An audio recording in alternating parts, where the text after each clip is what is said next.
Agora é o momento de nós falarmos sobre venda assistida, o novo papel da loja física e do vendedor em sintonia com os canais digitais, porque as mudanças do comportamento do consumidor, nós estamos vendo aqui, estão aceleradas cada vez mais pela tecnologia, transformando a jornada de compra e impondo uma profunda mudança na forma como as joias são vendidas. Então, para abordar um pouquinho sobre esse tema, o nosso próximo convidado é CMO da JET, líder do Comitê de E-Commerce da Associação Brasileira de Agentes Digitais, professor de Planejamento de E-Commerce e Vendas via WhatsApp na ComSchool, by Magalu, e de cursos em company para empresas como 3M, Colgate, Ambev e Decathlon. Então, nós vamos receber agora, com uma salva de palmas, Gustavo Chap. Bem-vindo, Gustavo! Agora, deixa eu pegar seu microfone aqui. Microfone para você. Aqui está o passador de slides. Vermelho, verde. Bom trabalho. Obrigado. Estão me ouvindo bem aí? Boa noite. Primeiro, obrigado pelo convite. Obrigado pela presença de todos.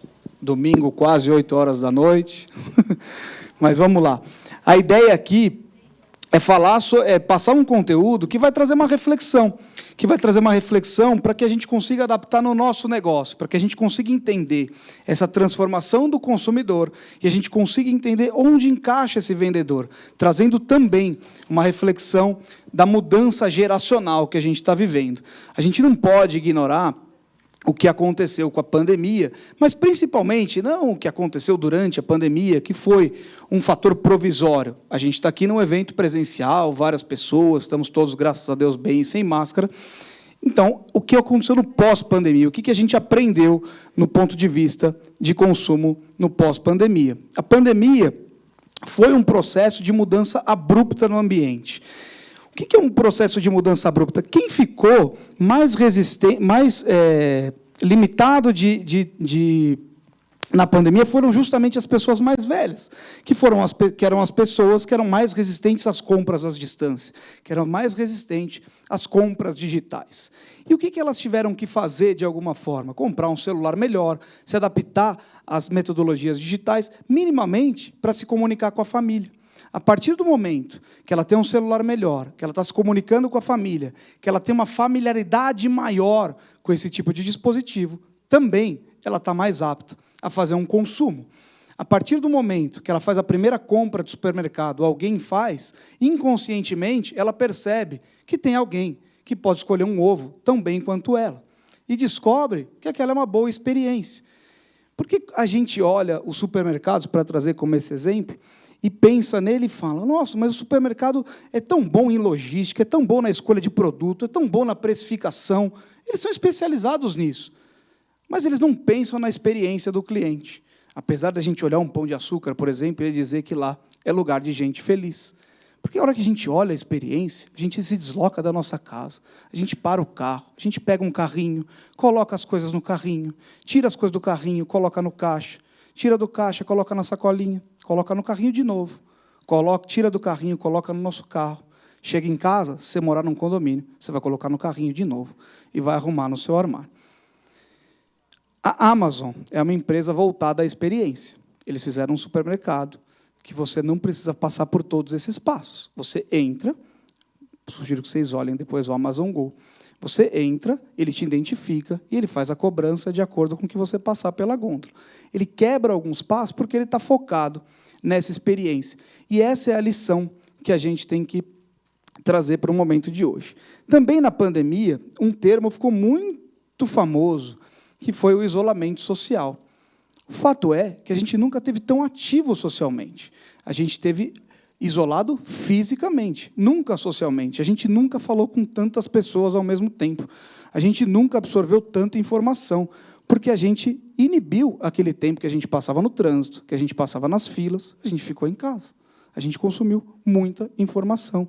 A gente se relacionou com muita gente. A gente ativou relacionamentos que estavam cancelados, porque a gente não encontrava aquelas pessoas com frequência. Então, a gente está cada vez mais ativo socialmente, e isso é um impacto pós-pandemia em toda a sociedade. Quando a gente trata alguma coisa e a gente comete esse falso positivo, é normal a gente dizer que falou com uma série de pessoas e, na verdade, a gente trocou vários WhatsApps. Como a gente consegue fazer, neste momento, atividades concomitantes? A gente está falando com pessoas na hora que a gente está fazendo outra coisa. A gente está na palestra, tem várias pessoas tirando foto dos slides no celular, e é normal, vocês vão receber uma mensagem, vocês vão responder, vocês estão se relacionando com outras pessoas que não as pessoas que estão aqui. E isso muda também o parâmetro do consumo, porque passa a fazer com que esse consumidor que comprava da gente tenha também uma concorrência de tempo. O que é o cenário atual? Informação acessível a todos, isso cria uma grande competitividade. Isso cria uma competitividade pelo tempo e pela atenção daquele indivíduo que vai ser o seu consumidor. Eu trabalhei no passado com revista e a gente mandava aqueles media kits de revista, né? Então, a gente dizia, essa revista é lida por tantas pessoas, com frequência de tal. A gente tinha uma ideia daquilo. Aquilo era fruto de uma pesquisa. Mas, naquele momento, o leitor não lia aquela revista em vários assuntos, várias revistas diferentes, e, de repente, pulava uma informação e ele se dispersava, como acontece hoje. Quando a gente navega sobre abas no nosso navegador no computador, a gente está vendo várias notícias diferentes. A gente clica. A gente está na era do atalho. A gente vê manchetes. A gente não vê mais a notícia inteira. Dificilmente a gente se aprofunda. Mas o que isso tem a ver com o nosso lado? A gente tem pouco tempo para chamar atenção. A gente tem pouco tempo para se relacionar. É um cenário de incertezas, com o mercado cada vez mais dinâmico. A gente ouve várias coisas novas, mas, na hora que a gente se coloca, a gente muda rapidamente, mas tem uma lógica na nossa mudança. Então, também tem uma lógica na mudança de quem consome os nossos produtos ou adere aos nossos serviços. E as pessoas estão conectadas em grupos cada vez mais diversos. Quando a gente fala sobre diversidade, não necessariamente a gente tem que olhar de uma outra forma, a gente tem que olhar para o parâmetro de consumo. Diversidade traz também um efeito colateral, que é a necessidade de personalização nas relações. A gente precisa personalizar as relações, principalmente no mercado com valor agregado maior. Dificilmente alguém vai comprar um produto se não tiver uma relação personalizada com você. E por que tudo isso aconteceu? Imagina, a gente passou pela pandemia, ficou quase 2 meses em casa. Tenta trazer... Oi? 2 anos, 2 anos. Tenta imaginar 2 anos sem internet. Como é que seria a pandemia sem ter internet? Porque a internet passa a ser necessidade básica do ser humano. Ele está na nossa pirâmide de prioridades. Hoje, a hora que a gente fica sem internet, parece que o mundo acabou. Teve 2 ou 3 ou 4 dias, 3, 4 episódios, que o WhatsApp parou. Ficou todo mundo, nossa, o WhatsApp parou. Precisamos ter uma nova opção. E se o WhatsApp parar, o mundo vai parar, não vou vender, não aconteceu isso? E é uma coisa nova, é uma coisa recente.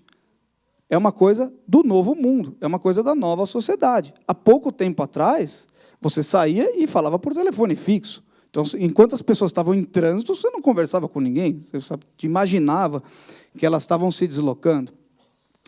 E essa mudança no varejo é sinal de que o varejo está acabando? Fizeram uma pesquisa em 2017 nos Estados Unidos e descobriram que estava diminuindo demais os passos dentro das lojas e o número de pessoas que estavam comparecendo às lojas.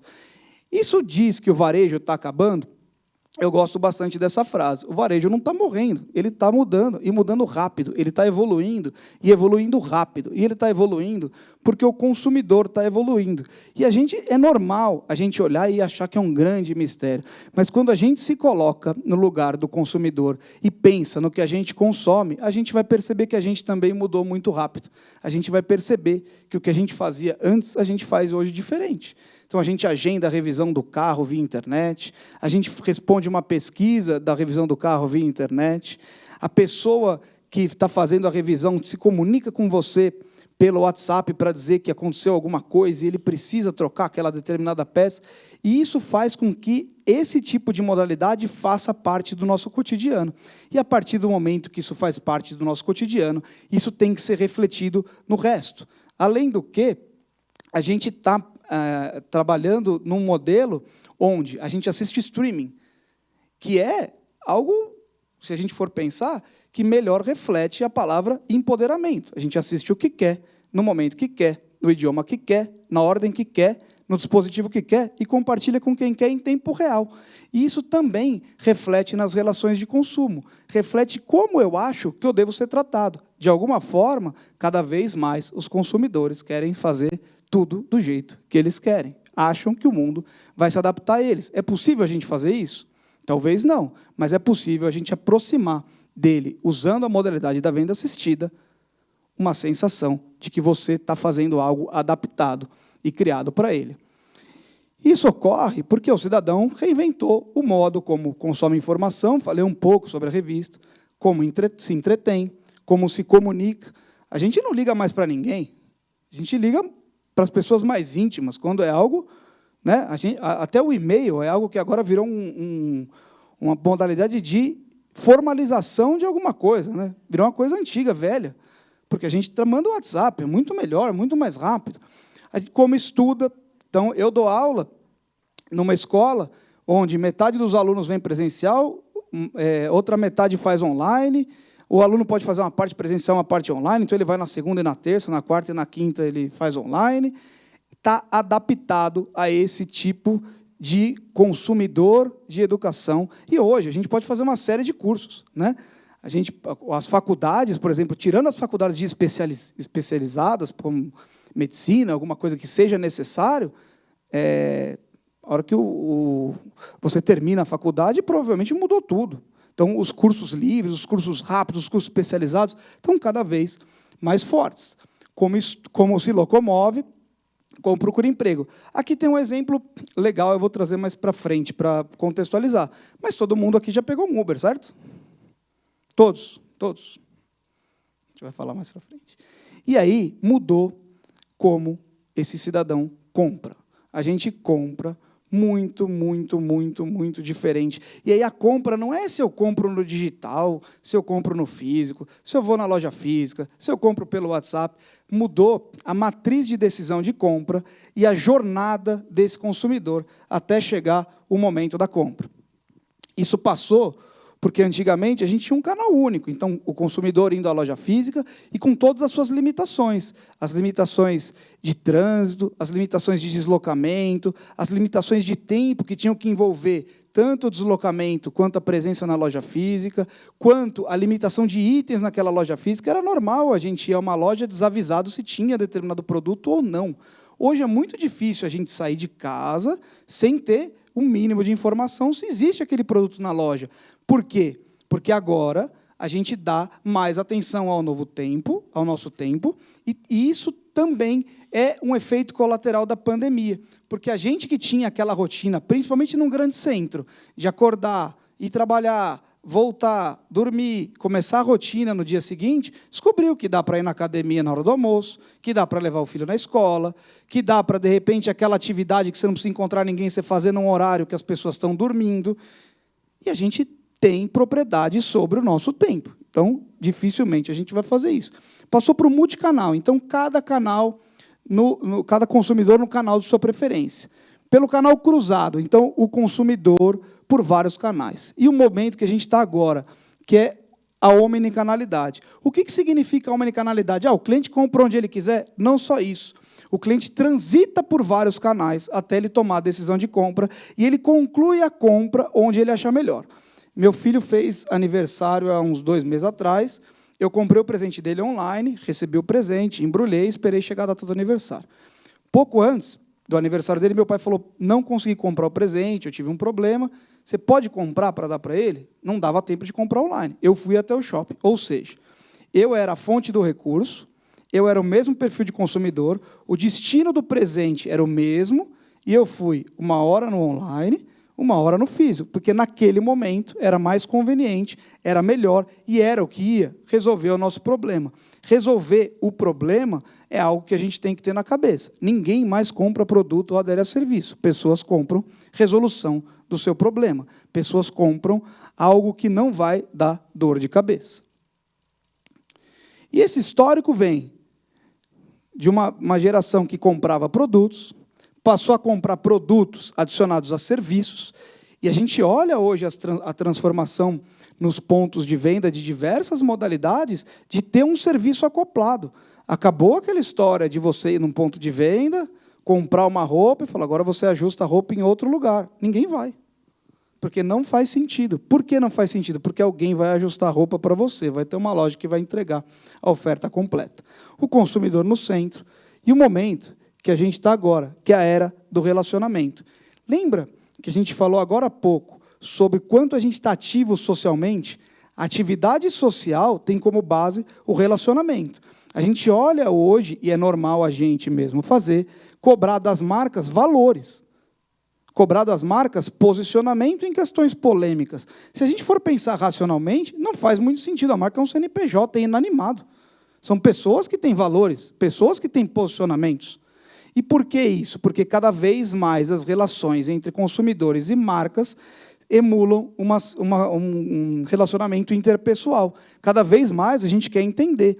Isso faz com que esses influenciadores tenham um poder gigantesco, porque, de alguma forma, eles estão colocando o que eles têm, o único ativo que eles têm, que é a notoriedade, a serviço de alguma marca. Mas é normal que alguém pergunte se, de fato, aquilo é de verdade. Porque, se aquilo não for de verdade, não vai funcionar. Esquecendo qualquer tipo de questão, vocês vão lembrar quando a JBS contratou o Tony Ramos. A propaganda começava assim, C de confiança. O que ele estava fazendo? Empregando confiança e toda a carreira que ele tinha, toda a reputação que ele tinha, a uma marca até então desconhecida. Foi um sucesso. Passou um tempo, eles tiveram a brilhante ideia de trazer o Roberto Carlos. Foi um fracasso, porque aquilo não transmitiu verdade. Mas não há muito tempo atrás, a gente não se perguntava se a Xuxa usava creme Monange e tomava suco frisco. Aquilo funcionava. Hoje não funciona mais. Por que eu estou falando isso? Só existe um ser mais poderoso do que o influenciador na hora da decisão de compra desse consumidor, que é o nano-influenciador. E quem que é o nano-influenciador? É a sua mãe, é o seu tio, é o seu amigo e pode ser, se der tudo certo, o vendedor que está fazendo venda assistida. Se ele conseguir se posicionar como um especialista, como um nano-influenciador, ele sai da cadeira de vendedor e entra na cadeira de alguém que vai aconselhar o que comprar, o tempo que vai comprar e no valor que vai comprar. A gente acabou de passar por um treinamento de uma empresa grande, treinando um monte de vendedores. A conversão de venda assistida é 4 vezes maior que o do e-commerce, o ticket médio é 150% maior e o número de itens no checkout é 100% maior. Por quê? Natural. Eu trabalho com e-commerce, mas o e-commerce ainda tem 70% de carrinho abandonado. 70% é um número altíssimo, porque não é 70% de pessoas que desistem no e-commerce. São 70% de pessoas que passaram por aquela trincheira de um monte de dispersão, entraram no e-commerce, selecionaram produtos sabendo preço, colocaram no carrinho, chegaram lá e desistiram na última etapa. O que pode ajudar ali? A venda assistida. Por que as pessoas desistem? Pode ser o preço do frete, pode ser o preço pode ser que naquele momento ele faça uma reflexão, será que eu preciso mesmo? Será que não está no valor o suficiente? Será que tem valor? Será que esse preço não está alto demais? Será que vai chegar no tempo que eu preciso? Será que essa loja é confiável? A hora que entra um agente humano, principalmente falando de um país latino, onde o agente humano faz muita diferença. Quando houve no e-commerce a transição dos cartões para esse cartão chip e senha, era normal os e-commerce receberem ligação e alguém querer passar os dados do cartão para passar numa venda assistida tupiniquim, que é um absurdo, porque tem um sistema criptografado fazendo segurança e as pessoas preferem passar por um desconhecido, só porque tem uma voz humana lá transmitindo algum tipo de confiança. Então, quando a gente fala de omnicanalidade, não é nada muito complicado, mas é algo que o consumidor já está fazendo. O Omnichannel é o presente. A venda assistida é a aplicação da estratégia e entrega o melhor dos mundos. A conveniência da compra à distância com a confiança e assessoria do vendedor. E aí eu perguntei àquela hora se todos tinham usado o Uber pelo simples motivo. Fala muito sobre tecnologia, sobre coisas modernas. De nada adianta. uma grande tecnologia, uma parafernália tecnológica que esteja adaptada e apta a ser usada, se o consumidor não aceita. Como também não adianta nada um consumidor apto se não existe tecnologia. O Uber é um exemplo. Imagina se há 15 anos atrás alguém falasse para você que você ia colocar o seu cartão de crédito, ia dar uma pré-ordem de pagamento para uma empresa que você nunca viu, ia colocar a segurança da sua família num carro de um terceiro que não é um motorista profissional, que foi angariado por essa empresa que você nunca viu através de um sistema, e a segurança que você tem uma classificação que você faz com estrelinhas no final da viagem. A gente não ia fazer isso. Mas hoje a gente faz isso de maneira natural. Hoje a gente faz isso de maneira transparente, porque ele conseguiu trazer uma experiência muito melhor do que a do táxi, que a gente tinha que ir até o ponto, a gente tinha que ligar, a gente tinha que ficar esperando na rua, fazer sinal. Hoje, para a gente, isso é um absurdo, não é? Isso faz pouco tempo. Em 2015, a gente fez um evento e tinha a maior palestra, a maior atração era táxi versus Uber, lembra disso? Agora você chama um Uber, às vezes vem um táxi. Acabou. Então, quando a gente fala sobre transformação, quando a gente fala sobre evolução das relações de compra do consumidor, a gente tem que pensar nisso. As relações polêmicas se acomodam caso o consumidor mande que isso aconteça. Então, o consumidor falou, Uber é legal. O prefeito pode mudar a lei, pode fazer o que quiser. Uber é legal, tem que ter. Vocês se virem, entendeu? Quando a gente fala sobre essa transição de offline para online, essa mistura que o venda assistida pode trazer... Deixa eu só ver se não posso. Não posso. Essa mistura que o venda assistida pode trazer é tentar trazer o melhor dos dois mundos. Então, quando a gente fala sobre a aspiração e bem-estar, é lógico que o offline é melhor.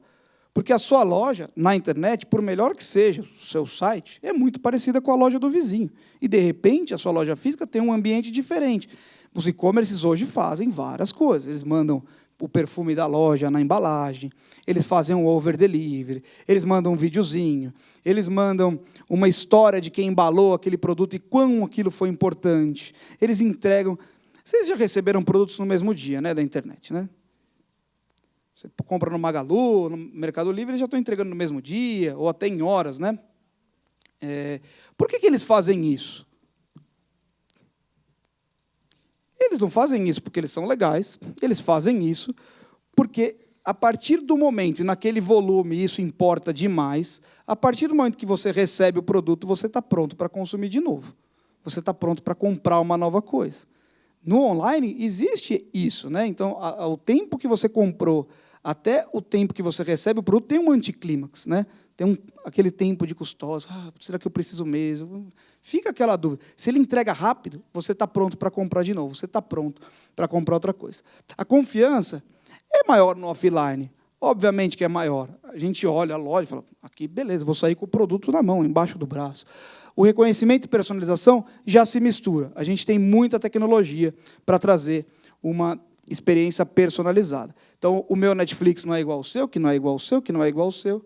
Ele traz algo que tem a ver comigo. Ele traz um catálogo personalizado para mim. E isso só é possível através de tecnologia. Se o Netflix fosse uma grande prateleira física, a gente provavelmente veria a mesma coisa. E a conveniência, que é muito melhor no online.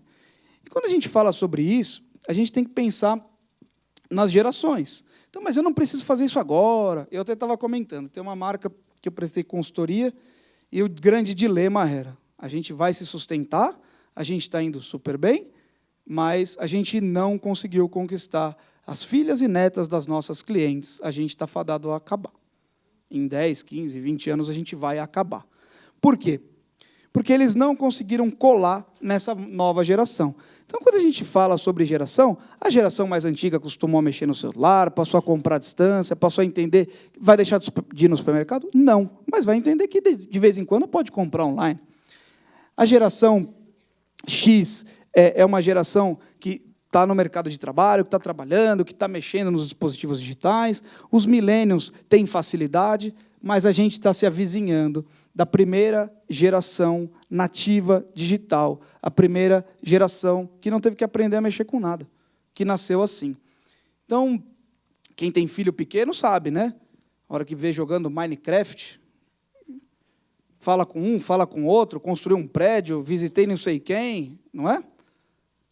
Que é o tal do metaverso. Eles já estão acostumados com isso. Para eles isso é natural.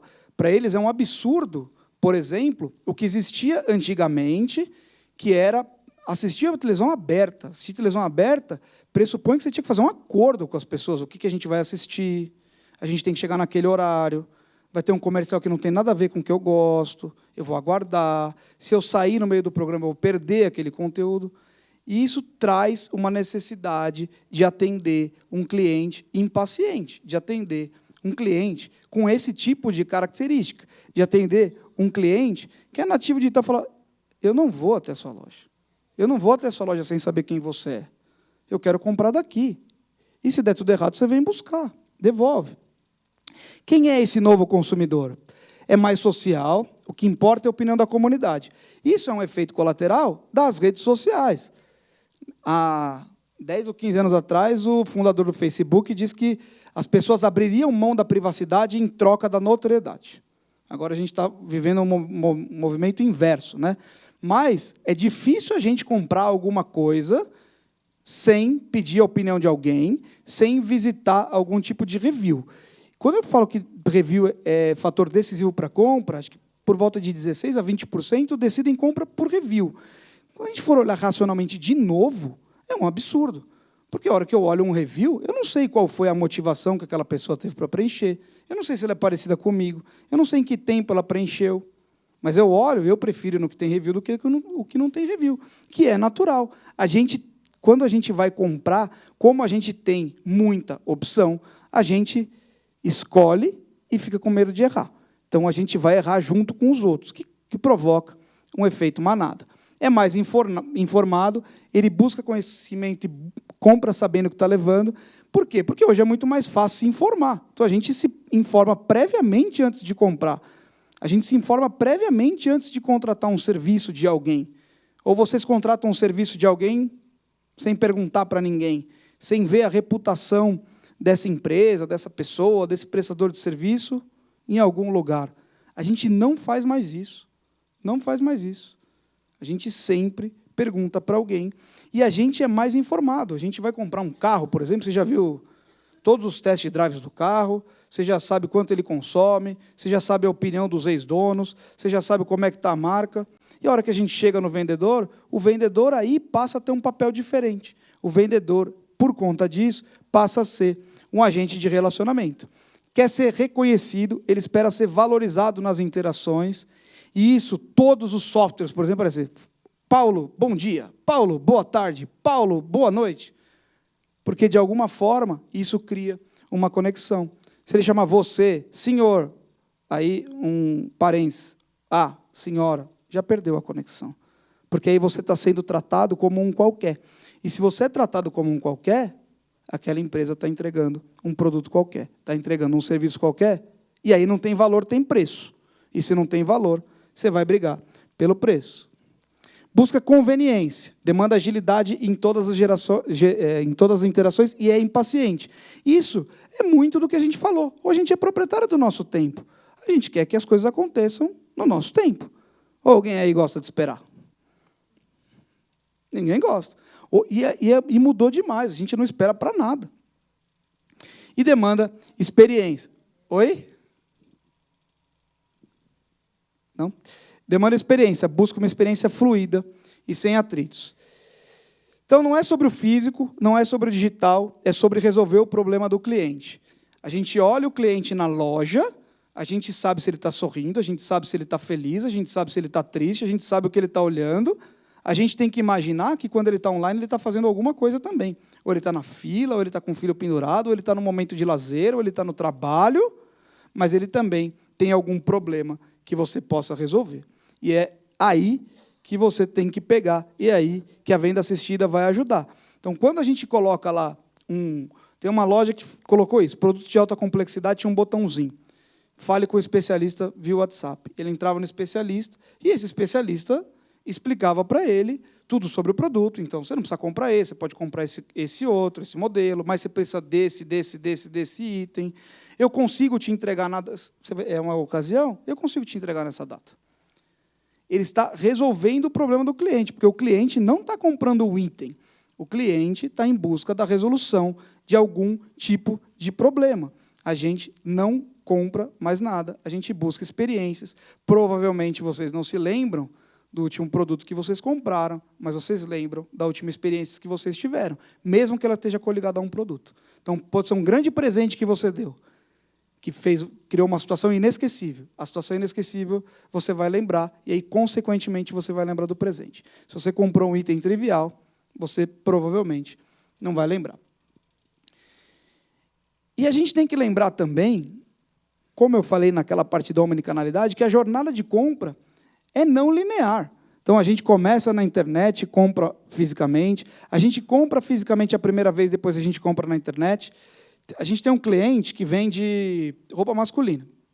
Então, por exemplo, se eu for lá experimentar uma camisa, e o vendedor vai me oferecer aquela camisa, eu vou experimentar, eu vou levar uma camisa para casa.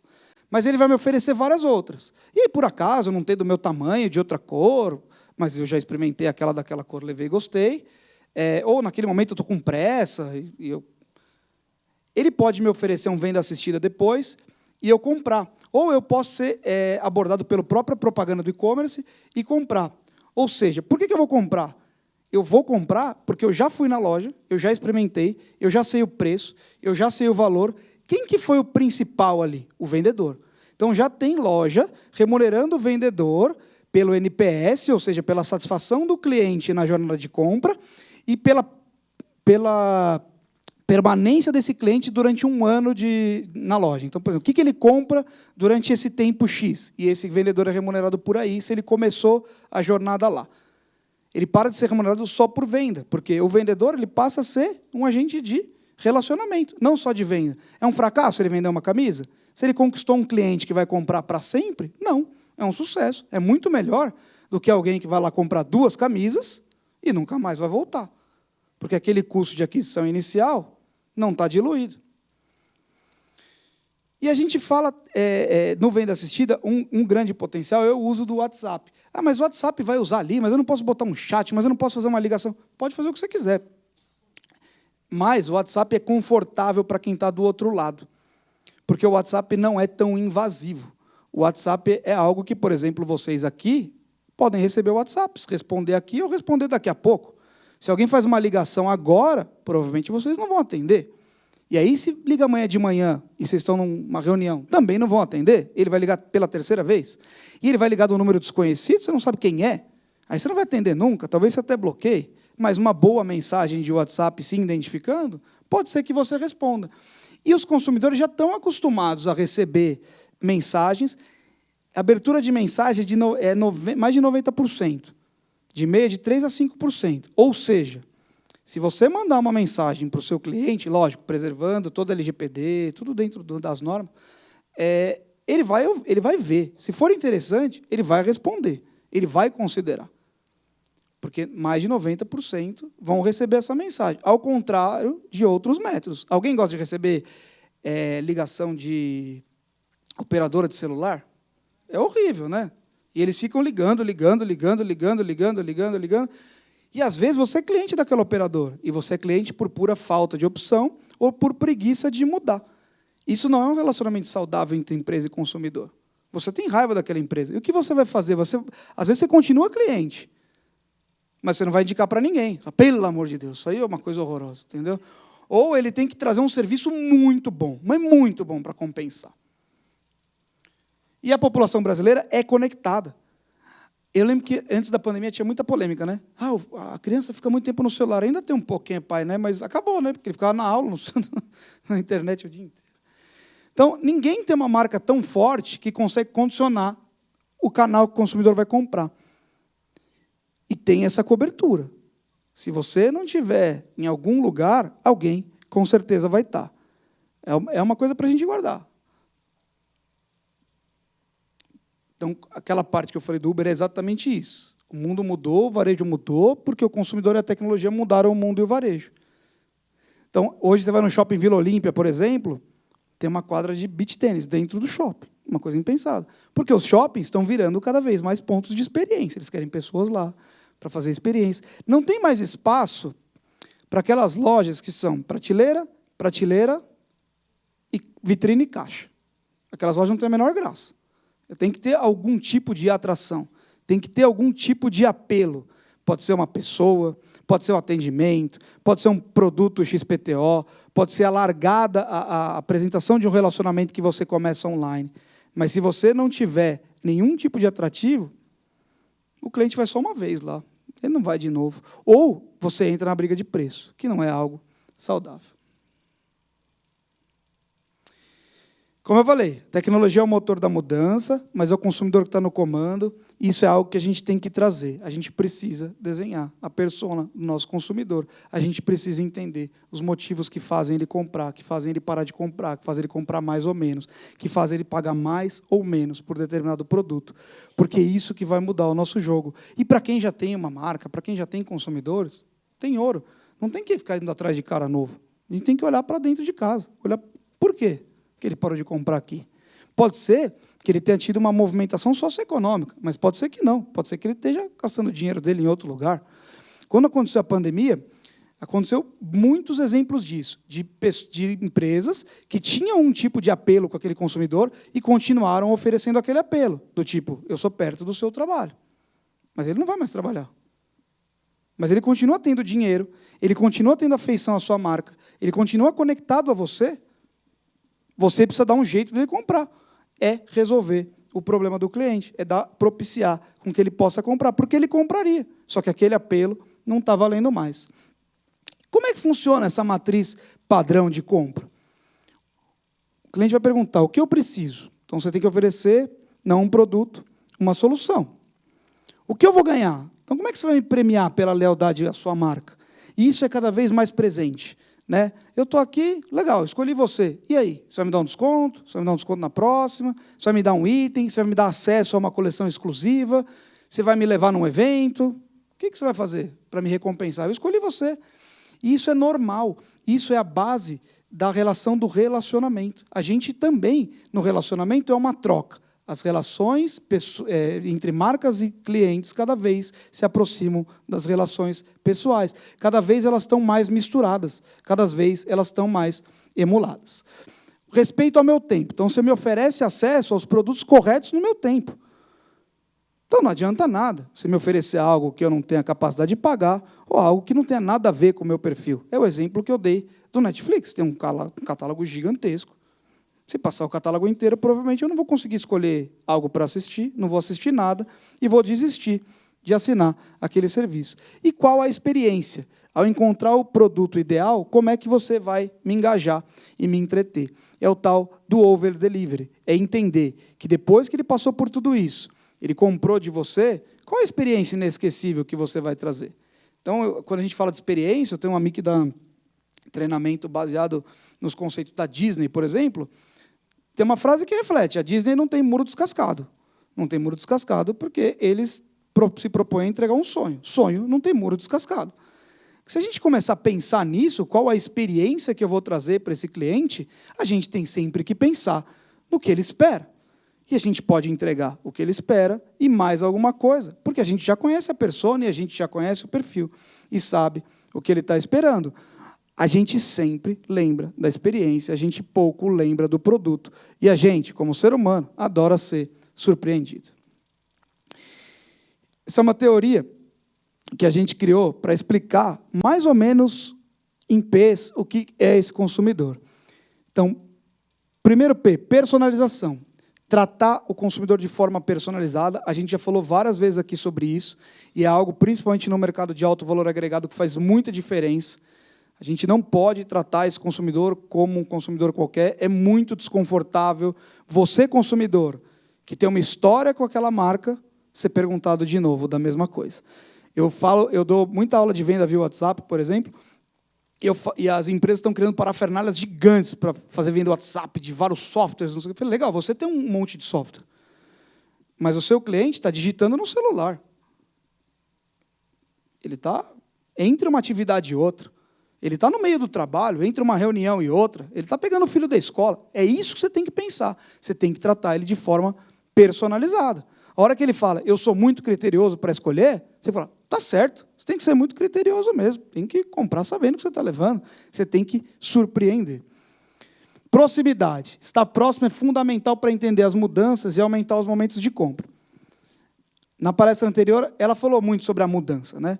Então, por exemplo, acabei de falar sobre você ter um ativo que você entrega como diferencial para aquele consumidor, mas e se ele mudar?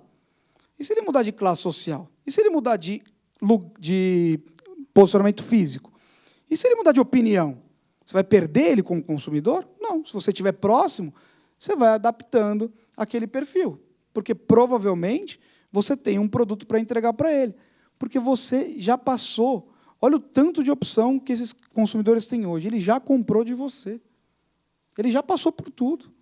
E a gente, quando a gente se coloca no lugar do consumidor, alguém quer trocar de corretor de seguro? Não quer trocar. Entendeu? É desconfortável, você não sabe que hora você liga, se o cara vai te incomodar. Você fica perguntando lá, você pergunta para ele qual é o seguro mais barato, qual que é o melhor, qual que é a melhor cobertura. Mas você não pergunta para outro corretor igualzinho, para ele orçar nas mesmas companhias, para ver qual... Não é? Porque a gente já confia nele. E o corretor de seguro é um grande exemplo. Ele sempre pergunta, onde você está morando? Você continua casado? Deixa eu atualizar o seu perfil. É aqui que a gente tem que olhar. E o último, e não menos importante, é a privacidade. A gente fala sobre relacionamento. Não existe um relacionamento sem confiança. E o relacionamento é o construído ao longo do tempo.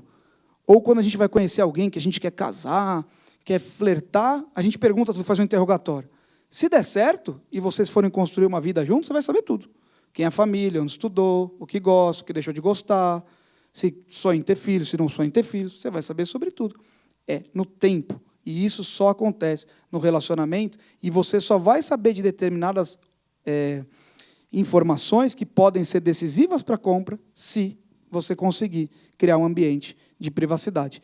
O WhatsApp, que é uma ferramenta poderosa para fazer venda assistida, fez 2 vídeos, eu vou passar aqui, são vídeos de 1 minuto, é muito rápido, e ele coloca como principal diferencial a privacidade. Tá?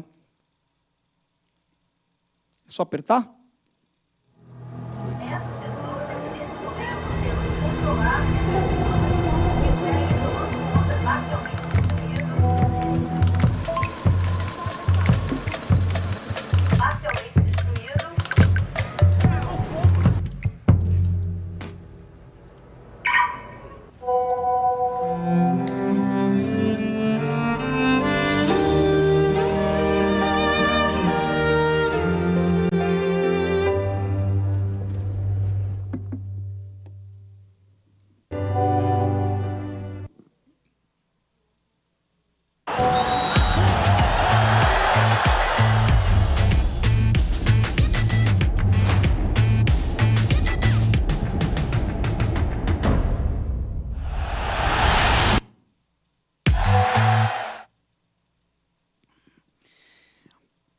Privacidade é a base da relação de confiança.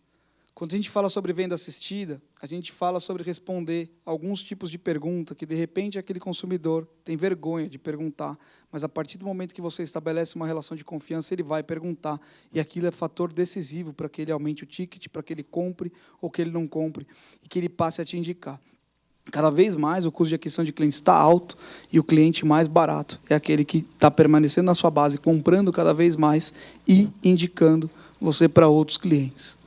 Então, o desafio dessa venda omnichannel, da venda assistida, é a gente conseguir entregar, e aí vocês vão perceber, como a união do físico com o digital, como essa venda assistida, como essa união de trazer o vendedor, a assistência do vendedor com a conveniência do físico é capaz de trazer valor, para a gente fugir do preço, conveniência e segurança. A segurança é justamente o que eu falei. Eu comprei o presente do meu filho offline, mas se eu tivesse uma venda assistida, alguém falando, fica tranquilo que eu entrego no dia, de manhã, para mim seria muito melhor comprar online. Seria muito mais conveniente. Eu tive que refazer uma agenda para me deslocar até um lugar e comprar. Aí eu fiz o que é um novo hábito. Eu liguei, descobri se tinha o item e fui até lá, né? Ou consultei no estoque e fui até lá. Mas é uma transformação que a gente tem que entender que vem de fora para dentro. Não é a gente se transformando, é o nosso consumidor se transformando. E a gente costuma não olhar para a gente enquanto consumidor. A gente também tem esse nível de exigência hoje. Então, a gente tem que trazer isso para os nossos negócios. A gente tem sempre que pensar e fazer essa pergunta. Se a gente está trazendo uma boa experiência, e isso traz os desafios do novo vendedor. Acredito que seja muito comum ao que vocês vivem. Então, queda no fluxo das lojas, necessidade de aumentar a conversão e o ticket médio, tem que vender para um percentual maior de pessoas que vocês conseguem atingir e aumentar o ticket médio dessas pessoas. Necessidade de aumentar a frequência de compra com fidelização e engajamento.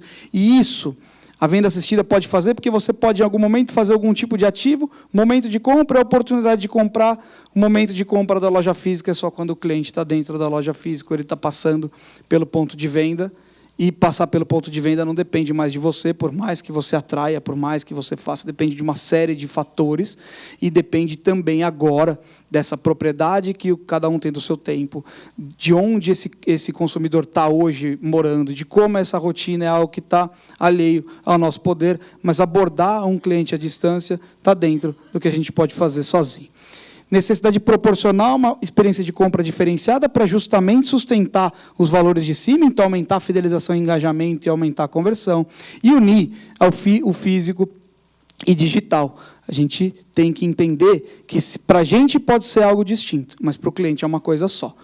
É muito ruim quando a gente vai comprar alguma coisa. Teve um projeto antigo, mas muito antigo, que um cara teve uma ideia genial. Ele falou, eu vou pegar óticas de bairro, vou criar sites, vai ter um estoque só, a ótica vai trazer esses clientes para cá, como se tivesse um e-commerce, e eu vou comissionar as óticas. Ele não precisa se preocupar com nada de estoque, e ele vai me ajudar a trazer os clientes dele. Não deu certo, porque assim, o catálogo que ele tinha na ótica não tinha nada a ver com o que tinha na ótica de lá. Ele chegava na ótica que ele conhecia, de bairro, e falava, como é que está meu produto? Ele não sabia. Por quê? Porque o físico e o digital não estavam unidos. Era uma boa ideia? Era uma boa ideia, mas era uma ideia que não funciona na prática e não funciona porque não resolvia o problema do cliente. Isso também traz uma transformação do PDV, que era um ponto de venda, passou a ser um ponto de experiência e está virando um ponto de experiência misturado com um ponto de relacionamento. A gente vai no ponto de venda para encontrar pessoas, porque os produtos a gente não precisa, para experimentar, para ter uma experiência de tátil com aquele produto. Mas não faz muito sentido. Vocês viram na pandemia, né? Muita gente falando, as lojas de shopping, você vai comprar à distância, elas vão se transformar em grandes estoques. Não faz sentido. Porque é o metro quadrado mais caro que tem, você vai empilhar a caixa, não faz sentido. Vocês viram o que o Rappi fez? O Rappi criou, olha só como é. O Rappi criou supermercados próprios, são dark stores, e ele te entrega em até 13 minutos. Então, olha que coisa poderosa. Eles sabem, porque eles já fizeram isso vendendo para outros, qual propaganda que ele precisa fazer para atingir determinado público em determinada região, quanto aquele consumidor está disposto a pagar por cada produto, qual a frequência de compra daquilo, ele foi lá e criou um dele. É mais caro, mas ele te entrega em 13 minutos. Então, ele entendeu esse comportamento desse consumidor, e ele entendeu que ele não precisa ter uma loja. Porque você vai comprar uma lata de ervilha, tanto faz. Você vai na loja, você vai te entregar uma lata de ervilha, é importante ela chegar na sua casa. Então, a gente precisa trazer conveniência sem atritos e mais um contato simples e contextualizado. O contextualizado é muito baseado no que eu falei da personalização, é muito baseado no que eu falei sobre trazer a experiência. A gente precisa contextualizar. O Alberto não é igual a Maria, que não é igual a Luana, que não é igual ao João. Cada um é de um jeito, cada um tem um contexto, cada um tem uma necessidade. Cada um merece um tipo de tratamento. Isso é mais fácil de fazer com um produto de alto valor agregado, porque você consegue investir um tempo maior. Mas se você não trouxer algo contextualizado, de novo, parece que é algo que não foi feito para mim. Quando a gente fala sobre humanização, e aí a gente fala sobre venda em relacionamento, a gente olha esses grandes magazines criando avatares. Nada mais é do que algo que vai emular uma pessoa se relacionando com o cliente. Então, quando você compra um produto no Magazine Luiza, você recebe um WhatsApp da Lu do Magalu, que a gente sabe que não é uma pessoa real, mas é a Lu do Magalu da entrevista. E por que isso? Porque eles entenderam que existe uma necessidade de humanização. E se a gente consegue fazer humanização de verdade? É muito mais poderoso. Então, humanização, relacionamento e experiência são as palavras-chave que a gente tem que ter na ideia da venda assistida. Relacionamento, humanização e experiência é algo que a gente tem que entregar.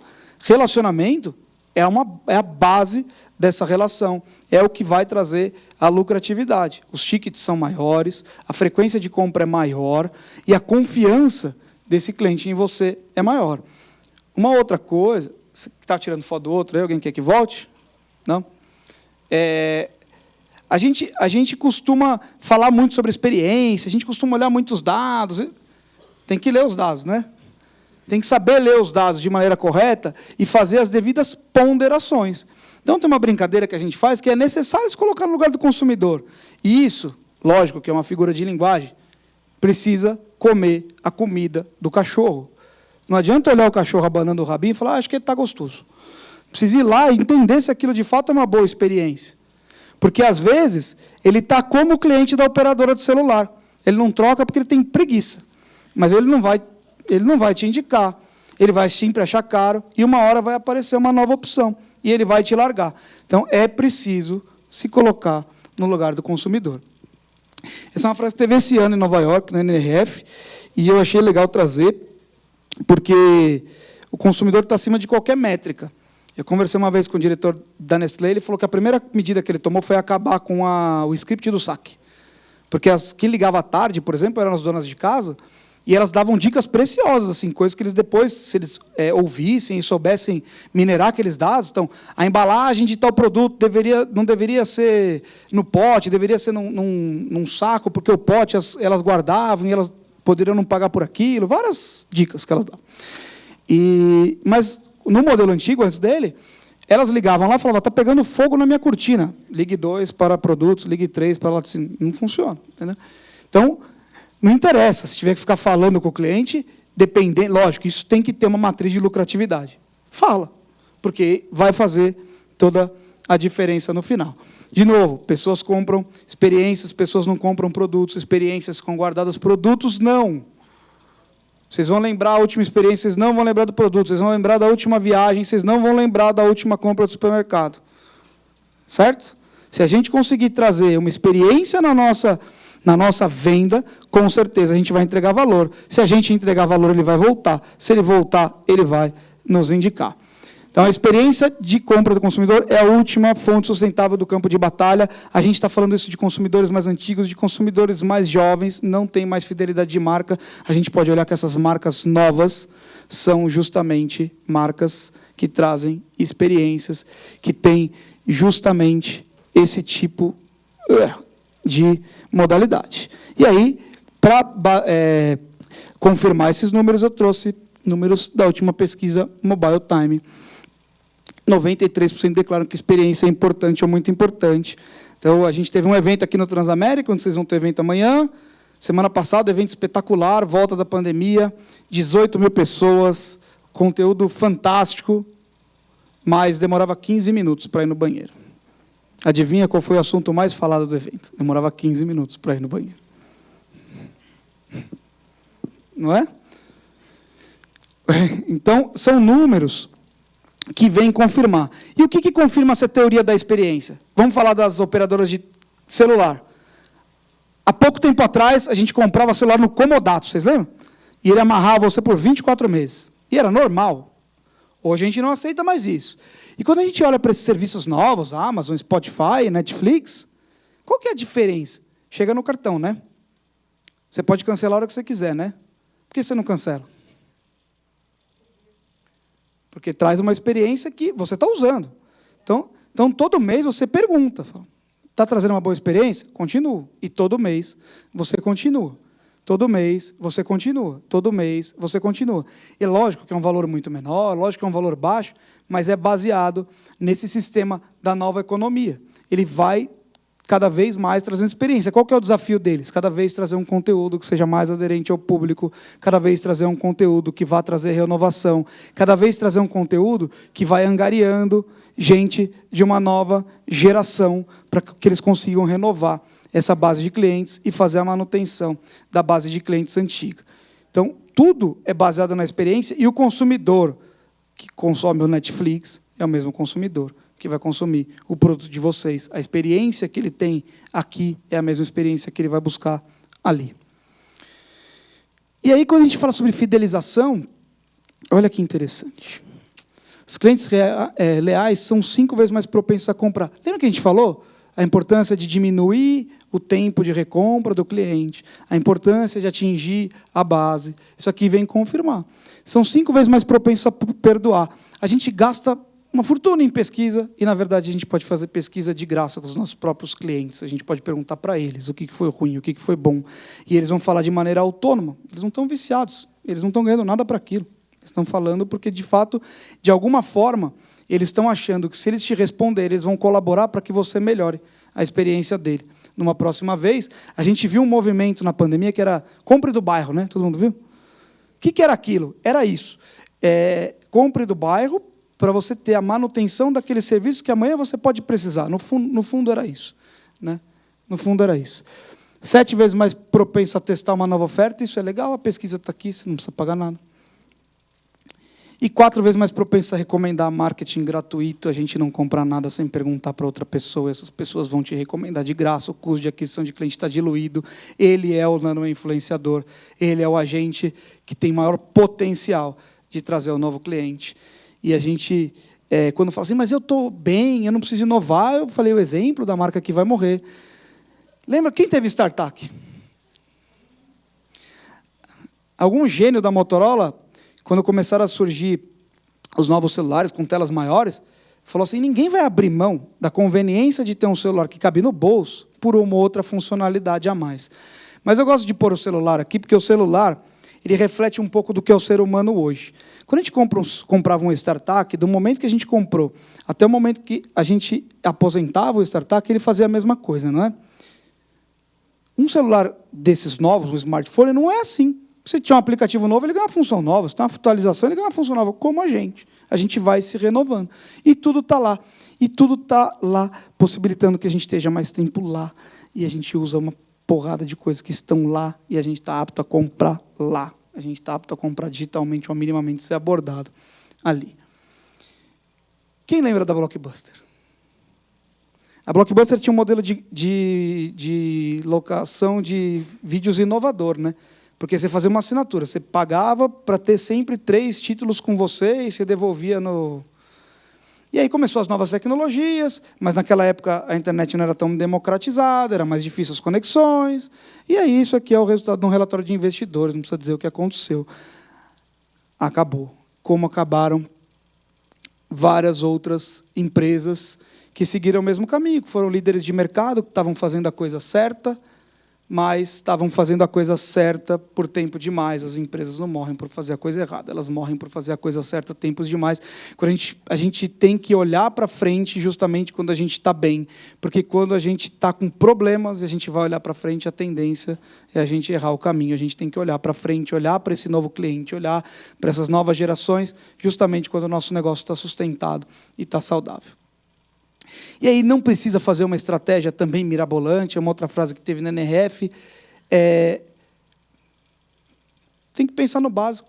Sim, o básico é conhecer o seu consumidor, é entender as motivações que fazem ele comprar, é entender as motivações do antigo cliente que faz ele não comprar, é entender, se possível, a motivação que faz aquele possível consumidor. Quem é esse possível consumidor? É aquele cara que está dentro do seu perfil de cliente não comprar de você e comprar do outro. Por que ele está comprando do outro? Esse é o básico. Isso é fazer o básico, minimamente conhecer. E a gente está tão na operação, tão no dia a dia, que é normal a gente negligenciar isso, é natural. Então, para a gente finalizar, a promessa da marca é entregue pela combinação entre gente, ambiente e tecnologia. Como o seu cliente se sente ao sair da sua loja ou site, determina o quão rápido ele vai voltar. E a gente já explicou quanto é importante ele voltar, quanto é importante ele estar fidelizado. Pessoal, espero que vocês tenham gostado tanto quanto eu. Obrigado. Bom domingo para vocês. Excelente evento amanhã. E obrigado de novo pelo convite.